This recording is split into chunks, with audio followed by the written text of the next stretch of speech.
আগামীতে আমাদের এই দুই দেশের সম্পর্ককে আরো কিভাবে একটা চমৎকার পর্যায়ে নিয়ে যাওয়া যায় সেই বিষয়ে আমাদের অভিব্যক্তি উভয়ই আমরা ব্যক্ত করেছি। বাংলাদেশ কিভাবে সামনে দেশের জনগণের উন্নতি, নিরাপত্তা এবং অগ্রগতি নিয়ে বিশ্ব সম্প্রদায়ের সাথে কাজ করতে পারে, বিশেষ করে বাংলাদেশ এবং কোরিয়া এই ক্ষেত্রে তাদের পার্টনারশিপকে আরো কিভাবে উন্নত করতে পারে সে বিষয়ে আমরা আলোচনা করেছি।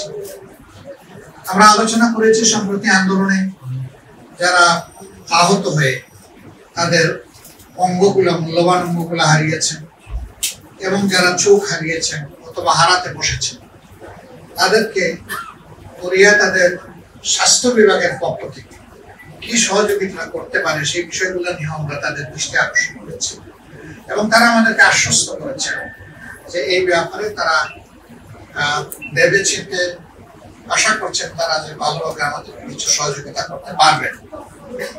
এই মুহূর্তে এই সহযোগিতাটা আমাদের বড়ই প্রয়োজন, নইলে অনেকগুলা জীবন আজীবনের জন্য পঙ্গু এবং বিপর্যস্ত হয়ে যাবে।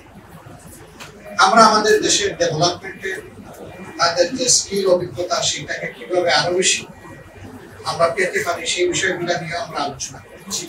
একই সাথে কোরিয়াতে বসবাসরত বাংলাদেশিরা আরো কিভাবে বড় অবদান রাখতে পারেন এবং এদেশ থেকে আরো বেশি স্কিল আর স্কিল ওয়ার্কার কোরিয়ায় যেতে পারেন সেই বিষয়গুলো আমরা আলোচনায় এনেছি। আমাদের আলোচনা অত্যন্ত চমৎকার হয়েছে, সন্তোষজনক হয়েছে, আমরা আশ্বস্ত হয়েছি। তাদেরও কিছু কথা ছিল সেগুলো আমরা মনোযোগ দিয়ে শুনেছি এবং সেই জায়গাগুলো আমরা পরিষ্কার করার চেষ্টা করছি। আমাদের মনে হয়েছে যে তারা পুরোপুরি কনভিন্সড হয়েছেন আমাদের কথায় এবং আমাদের সমাজ প্রেক্ষাপট সম্পর্কে আমাদের কাছ থেকে তারা একটা স্পষ্ট ধারণা পেয়েছে।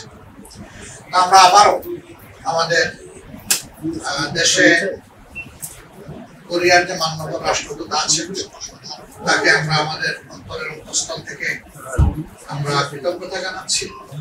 15.5 বছর আমাদের কার্যক্রম চলার পরে এই অফিস খুলে বসেছি আমরা মাত্র 2 মাস। এই অবস্থায় তারা আমাদেরকে দেখতে এসে আমাদেরকে সম্মানিত করেছে, এই জন্য আমরা তাদের কাছে কৃতজ্ঞ, আমরা ধন্যবাদ জানাই। একই সাথে আমরা আশা করি দুই দেশ আগামীতে পারস্পরিক শ্রদ্ধা এবং সহমর্মিতার ভিত্তিতে আরো বেশি সামনে এগিয়ে যাবে।